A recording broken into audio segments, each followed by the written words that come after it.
Our Plant Stories has been nominated as a finalist in the Independent Podcast Awards in a new category called Environment and Natural World. I'll let you know how we get on. Thanks to all those who are regular supporters of the podcast with their commitment to buying a monthly coffee. And to Anne, who also sent some caffeine my way this month, all of which goes towards paying for this podcast, the hosting platform and the editing programme. The link is in the show notes. And now, a plant story.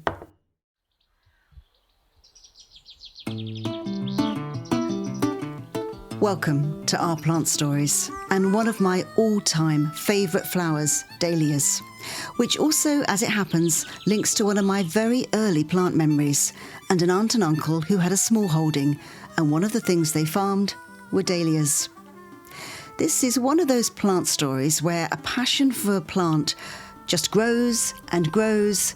I thought, well, I could dig up part of the field and make more dahlia beds in there. And grows. And I never intended filling the area, but it's a bit like a handbag, isn't it? You know, no matter what you think, oh, well, I could put 5 25-metre beds in here, but I'll maybe only fill 2. Well, no, of course, within a couple of years I'd filled all 5.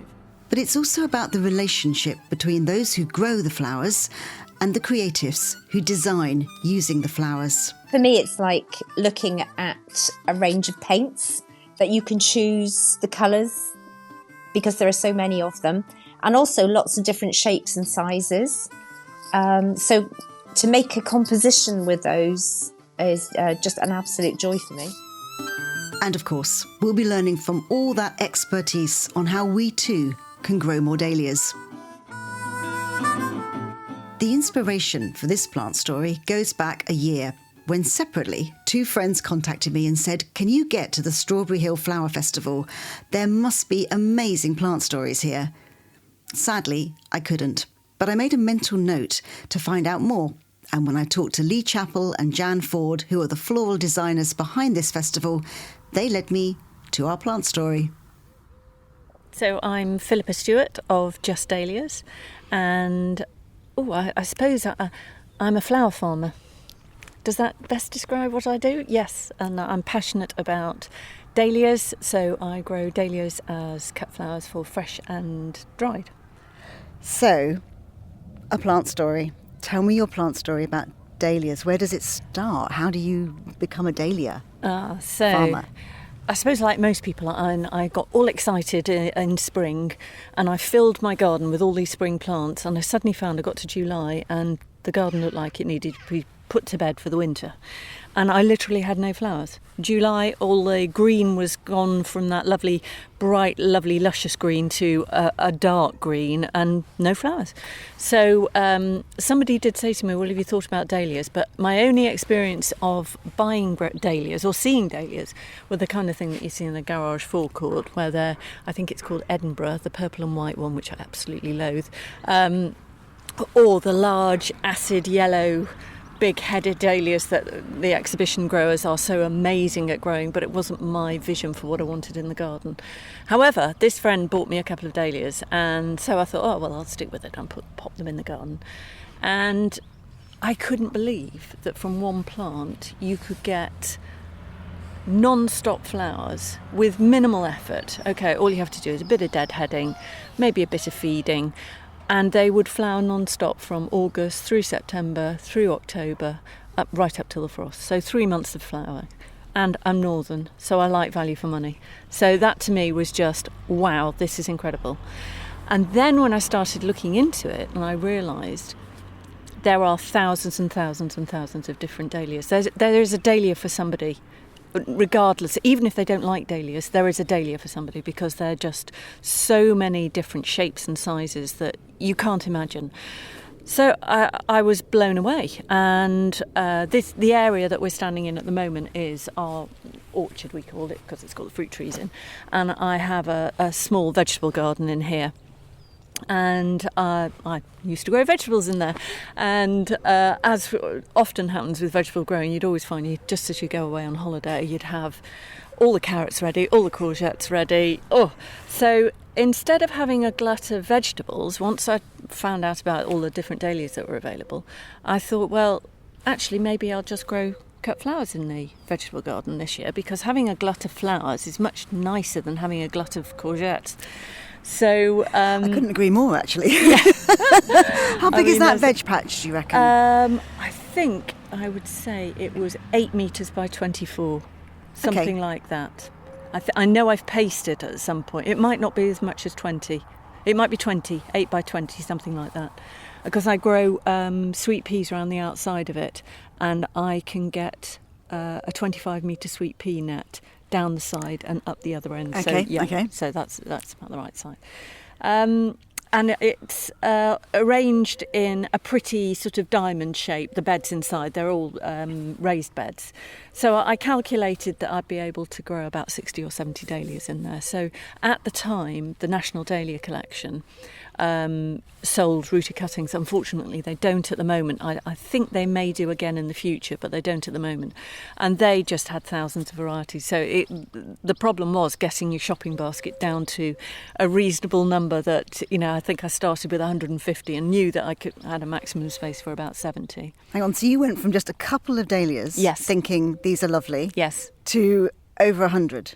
To maybe 70. Maybe 70. That first year. The first year. Just to go in this area here. They really inspired you. Oh, well, it was just the fact that, as I say, the National Dahlia Collection, they had this fantastic website. You just scroll through. Just going through might take me a couple of hours. And all the different shapes and sizes and colours. And I was like, oh, well, I've got to grow that one and I've got to grow that one. So I just started with the 70. And that year, I just got into Instagram and I knew I was boring my friends to death with pictures of flowers. So I thought, well, maybe I'll start a public Instagram site. I'm slightly nervous about that because I'm the kind of person who, told their children, oh, don't go on the internet. So I thought, well, I'll just see. I'll start this public Instagram site and I'll put Just Dahlias on it. Oh, in fact, I'll call it Just Dahlias. And see if there are any other people out there who like dahlias. And of course, it just opened a whole can of worms because I had no idea that lots and lots of, not everybody, but lots and lots of people are absolutely hooked by dahlias as well. And within a very short space of time, I was talking to people all over the world, which was magic.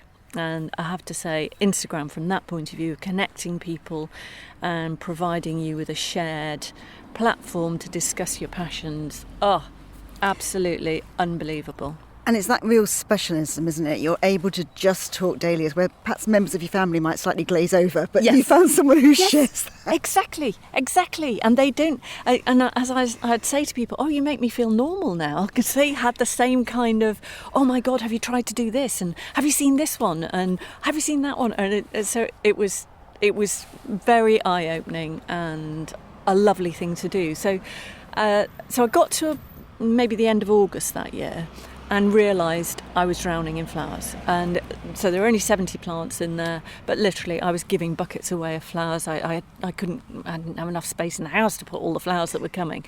So I suddenly thought, well, I wonder if somebody actually wants to buy them, because if somebody wants to buy the flowers, I can buy more dahlias. So it was a way of funding the obsession.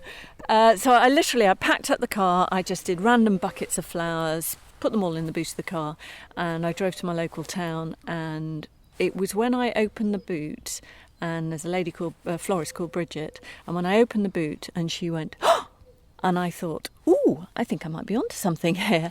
And then I've no floristry background at all. And from talking to Bridget, she was explaining how dahlias that they would normally order in from, say, Holland, they arrive so badly bruised, and they don't like being out of water, you see. So that's the main problem when you're shipping them between countries.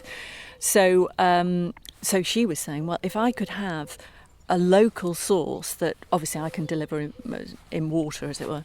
So then yes, she would love to use them, because they're the perfect event flower. They fill a room with colour and shape and vibrancy so easily. So that's how I thought. Oh, and I think I sold £20 worth of flowers that year, and I thought, oh, this is it, I'm off. You're calculating how many dahlias you could buy with that. Yeah, exactly. I thought, right, that's fantastic. How did you move from buckets of dahlias that florists will want to buy and use and in this, or we'll want to put in jugs and vases, to drying them. How did that happen for you? Right, that was that was interesting because no matter how much I cut the flowers, bearing in mind that I always wanted this tiny business to only be for me, so I know I'm getting more help now, but I didn't really want to have to employ anybody. It was something for me to do. It was my passion, and I'm a bit of a control freak, so was everybody going to plant it just as I wanted it? I'm not sure. So the number of customers I can have is limited on my time. So I still had excess flowers.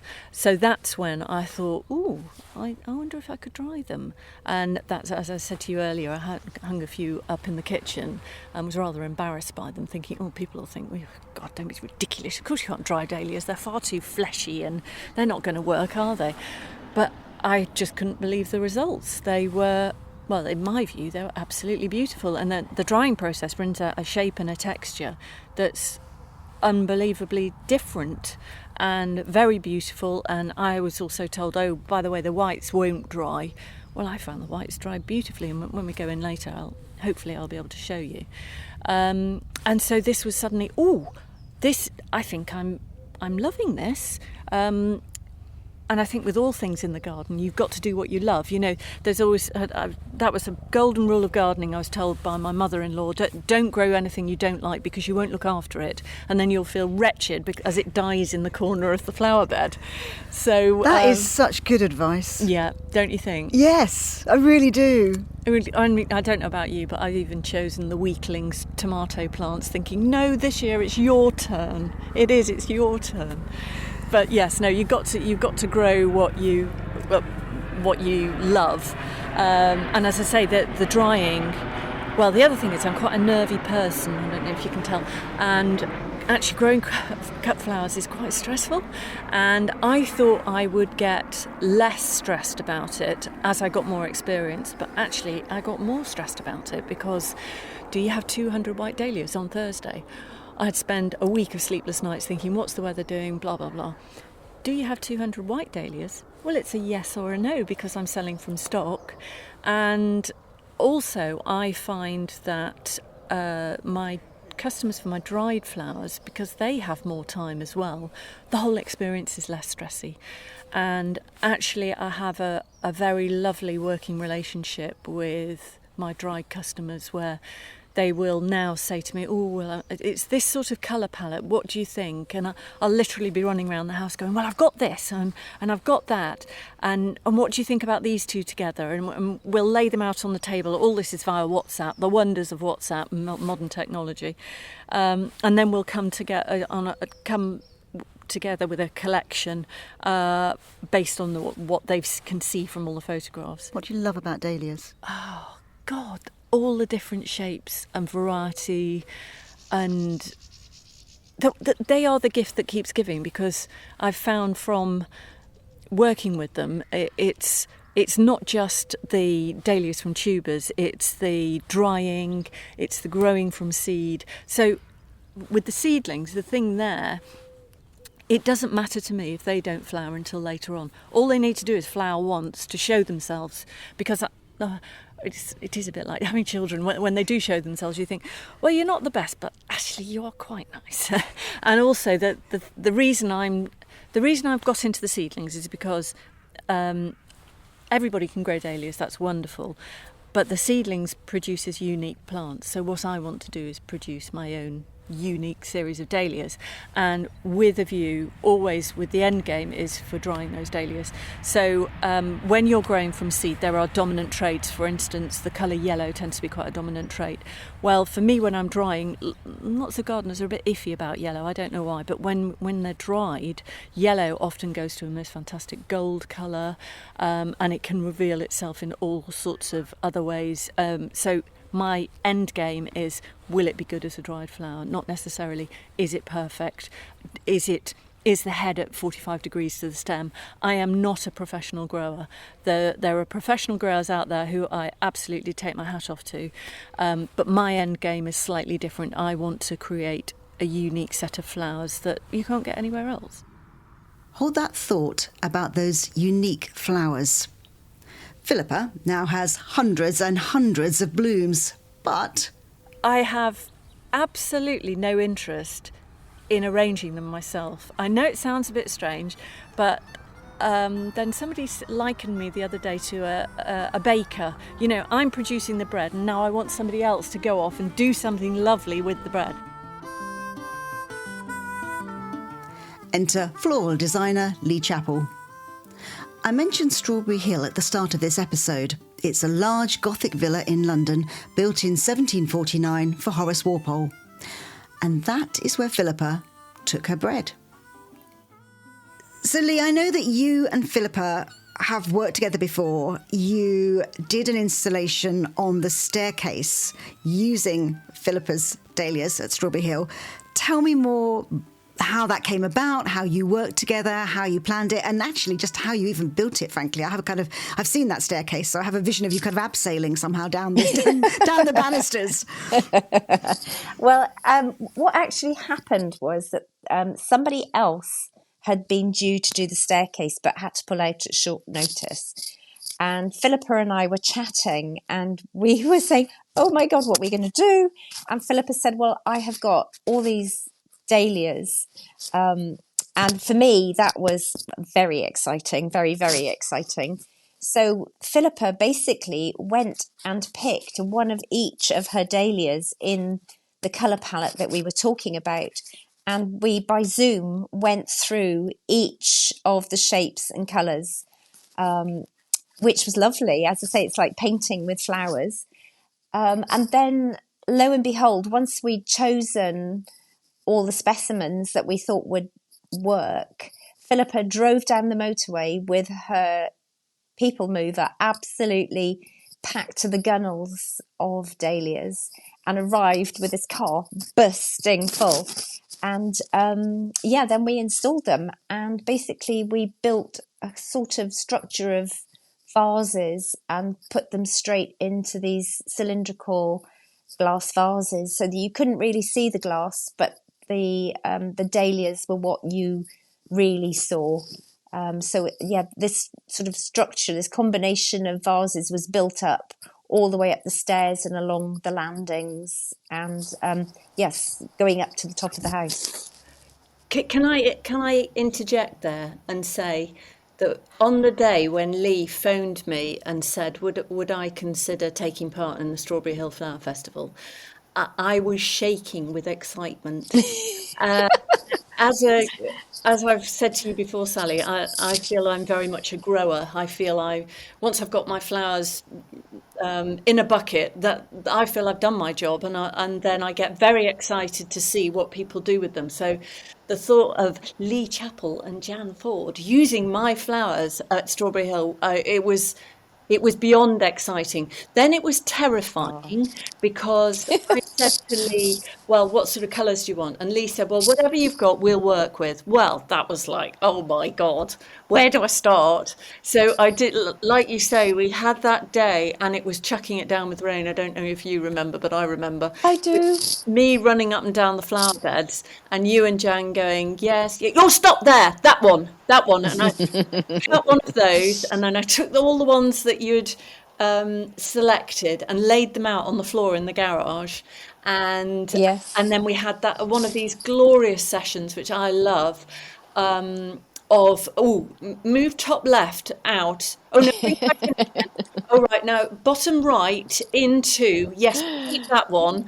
And eventually we ended up with this selection, which was just, I mean, I could never have come up with that selection. That's where the eyes of I'm sure you could. No, I don't. I'm sure you could. I really don't think I could. I would have been overwhelmed with the choice, whereas you and Jan just had this vision, and that for me is where the excitement is, the seeing what can be done with the flowers, and an opportunity, because they're so precious to me, an opportunity for them to be shown off in their best possible way. And I remember walking in when you and Jan had finished the staircase and just thinking, oh, wow, that is something.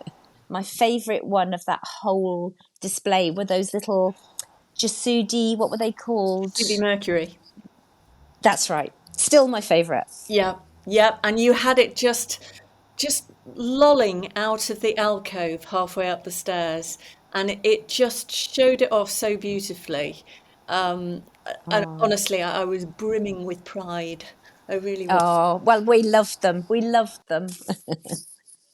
So it sounds like you create, Leigh, you see the flowers and then you're almost painting a picture in your head so that when those flowers appear, you kind of already know where they're going to go because you've mapped it out in your mind. You've seen the shapes, the colours, the way the tones will change. You've seen all of that. Yes, yeah, that is. I must admit that sometimes you can order flowers and not be absolutely sure what you're getting, but that time spent with Philippa on Zoom looking at each particular bloom, that was, yeah, priceless. You've touched on it a bit, Philippa, but I think from both of you, I'm interested in, we think of, sometimes I've talked to florists before, but there feels to me like what you see at Strawberry Hill is something extraordinary. It's installations, and that's different, isn't it? Sure is. Yes. Yes, it's not. I guess the thing is, a lot of people will have in their heads that a flower festival is maybe like church plinths or, that kind of thing, because that's what flower festivals used to be. Having grown up around the churches, I suppose they started. But installations these days, floristry is much more experimental than it used to be, and moves into the fine art kind of spectrum to an extent, along with the commercial side of things. And I think certainly shops and places, large places, they commission floral installations to wow the crowds and create a mood, which is very successful. And so majority wise, I think the other end of the spectrum, the people who buy flowers once a week and are used to walking into Tesco's and seeing a little bunch of alstroemeria or whatever, to be able to wander into Strawberry Hill House and see some of that in the setting, they are quite big installations. There are some small ones as well, but there are quite a few large, full-on installations with quite different influences behind them. Philippa, have you got any flowers, any of your dahlias going to Strawberry Hill this year? Well, yes, hopefully. I think Leigh and I have provisionally talked about using some of my seedlings because those will be completely unique. They won't exist anywhere else in the world, so that would be quite nice. And I think, Leigh, you talked about doing is it Kenzan? Is that no? Ikebana. That's the word I was looking for. Sorry. Yeah, Ikebana is the Japanese art of flower arranging. It actually means to make flowers come alive. So we're going to do something with Philippa's seedling flowers from seedling, and because they're so special, in a way, enhancing them, giving each little bloom its own space, and make an arrangement to sort of express that special feeling. I'm excited that this year I will go to Strawberry Hill and see the incredible floral installations and talk to Leigh Chappell and Jan Ford about their vision for this festival. I know they have said that at the end nothing will be left but a compost heap. So listen out for that offshoot episode. We, of course, always end our plant stories by learning more about growing the plant. What would your advice be to somebody who's in September looking at dahlias thinking, I really want to grow more next year? What would your advice be to them? Well, one thing you could be thinking about is saving your own seed. And now, it's very important to know that for a dahlia to actually produce seed, it takes a great deal of energy from the plant. So, for instance, when I'm saving seed, I've got some varieties that I know I can't get hold of anymore because that particular nursery is closed down. And I've never seen them anywhere else. And there's two varieties called Gene Fairs and Pink Gene Fairs, and they're absolutely fantastic dahlias. And I would like to collect seed from them. But I know that the process of them producing seed does detract from their producing good tubers. So on those particular plants, I will only let 1 or 2 flowers, maybe 3, go to seed in the whole season. Now, I don't know whether I'm not prepared to risk it with that particular variety, but I don't know whether I could let 6 go to seed, for instance, but because I can't afford to lose that variety, I'm not prepared to risk it. What I do with other varieties, so for instance, Jasudi Mercury, which is the most fantastic cactus-style dahlia, I know I can easily get hold of that from Halls of Heddon, who are my top supplier, by the way, and also, incidentally, also open their books for orders for next year in September. So if you are looking at your dahlias and you've had a bad growing season, now is the time to get onto the 2 main suppliers that I like to use, Halls of Heddon and Gilbert's Dahlias down south. And also, by supporting these British growers, we're going to keep those old varieties going. So they're my top suppliers. But as I say, they open their order books for the following year in September. So you can look around your plot and think, oh, maybe I need a white water lily. And you can go onto their websites and find a new variety for you. So, for instance, if I was collecting seed, we're talking about the seed production, I might also have a sacrificial plant, so Jasudi Mercury, or for instance Cafe au lait. I grow lots of Cafe au lait, and I've got lots of Cafe au lait tubers, and I'm fine with knowing that if I let a whole plant go to seed, so in one season I don't cut any of the flowers off it at all and only collect seed heads from it, then at the end of that season I actually discard that tuber. To me, there's no point in wasting time wondering whether it's going to come back okay next year. I may as well just throw it away because I know I've got plenty of other tubers. But as I say, on the varieties where I'm a bit worried about them not being able to resource them. All you do for collecting seed, if you want to do what I do, which is I allow the bees to do the pollinating, is just don't deadhead it.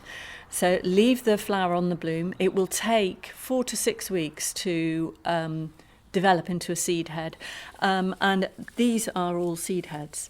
Now, I have also found that if I've got towards the frost date, once a dahlia plant is hit by the frost, it will annihilate the seed head. It'll ruin the plant. So you want to make sure that you've collected your seed heads before the frost comes. So these... Actually, I collected the seed heads. What happens is the flower will open and set its pollen.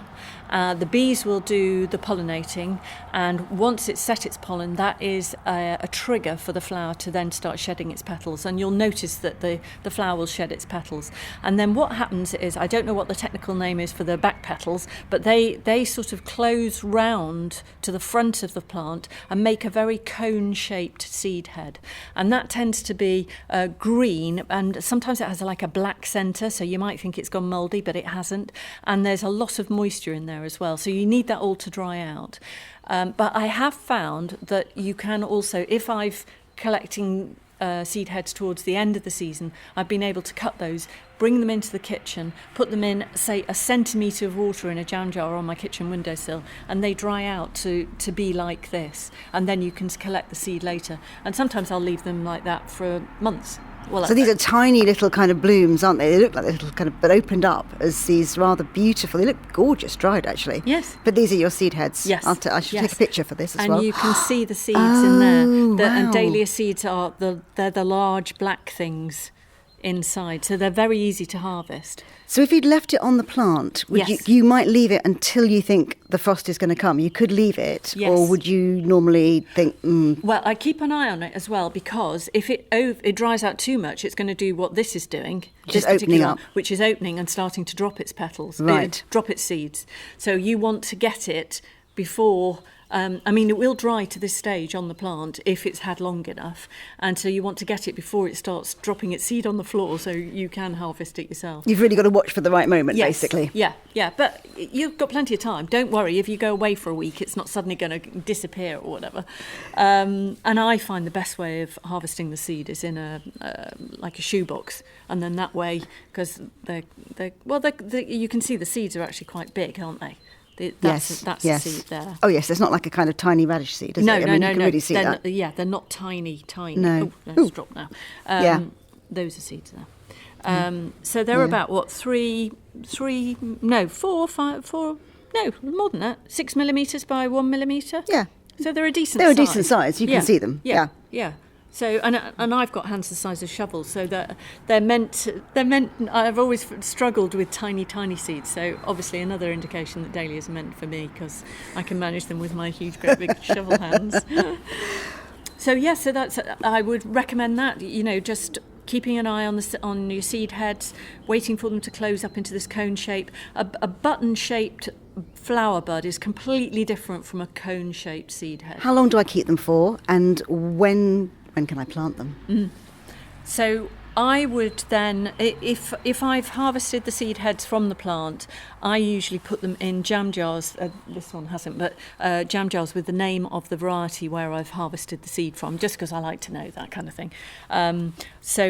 I will just store them in there, and I put them into a cold outbuilding. It's not frost free, but it is frost free. Sorry, and it's just where you would normally choose to store seeds. And I don't do anything with them all winter. And then here in Cheshire, in the UK, I treat them like half-hardy annuals, so I don't sow those until the beginning of April. I previously tried sowing some of the dahlia seeds in sort of February, but I found I have very poor germination rates. I don't have any artificial heat here, and I don't want to use artificial heat. I like the natural order of things. So the best time for me to sow here in Cheshire is towards the end of March, beginning of April. And I get really good germination rate there.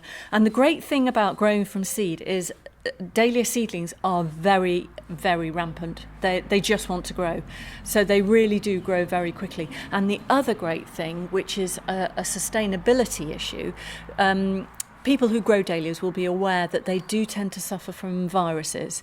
And those viruses get transmitted from tuber to tuber. So if you are buying in tubers, then you do also stand a chance of bringing in viruses. However, dahlia viruses do not get transmitted by seed, with the exception of one. Research has shown that if you're growing first-year seedlings, your dahlia seedlings will be virus-free, with the exception of one particular virus. So it's good from that point of view. You are guaranteeing that you have a clean patch, as it were. And they will bloom in that first year? Yes. Yeah, and it's a different growing experience, because with dahlias that you grow from tubers, we do this thing called pinching out, which helps produce a branching, a nice plant habit, as it were. But with seedlings, because the name of the game is you just want them to reveal themselves and show themselves as a flower, you don't even need to pinch out. You can just let them bolt, produce their flower, and you think, yes, I love it, or no, I don't. But as I say, it's like children, you end up loving them all. So the culling is very, very difficult. I tend to find, actually, the thing that really does dictate whether I don't keep a seedling is the plant habit. So if it's lolling all over the floor and it's just going to get munched by the slugs, then it's no good to me, because the plant will probably get decimated by slugs anyway, so I wouldn't be able to dry it. So that can have a big contributing factor. But as soon as it's revealed itself, then I may be tending it slightly more carefully to make sure I get as many blooms as possible from it. I really hope that Philippa has inspired some of you with her passion for dahlias. I had such a lovely time meeting her and seeing her garden, so do check out the bonus episode from April if you want to hear more about her work. Our Plant Stories is an independent podcast presented and produced by me, Sally Flatman.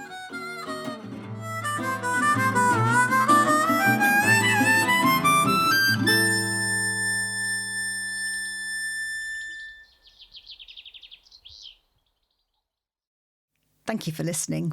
If you want to show your support for this podcast via Buy Me a Coffee, then the link is in the show notes or on the website ourplantstories.com.